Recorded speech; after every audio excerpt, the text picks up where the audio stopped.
So what's some advice you'd give your big brother for starting college?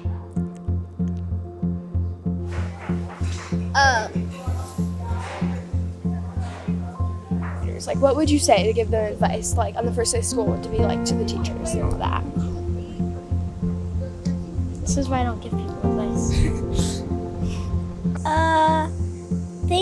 I think you'll get used to it in a couple days, especially your roommates will help you if, like, you need help or anything. College is fun and school's fun and love making friends and college making friends too.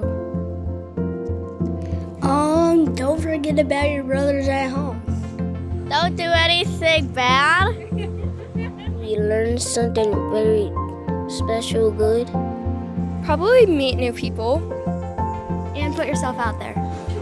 Make friends. Also, see you on the holidays.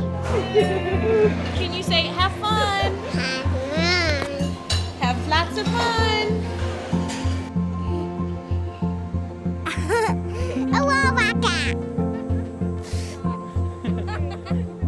That's good advice. That's good advice.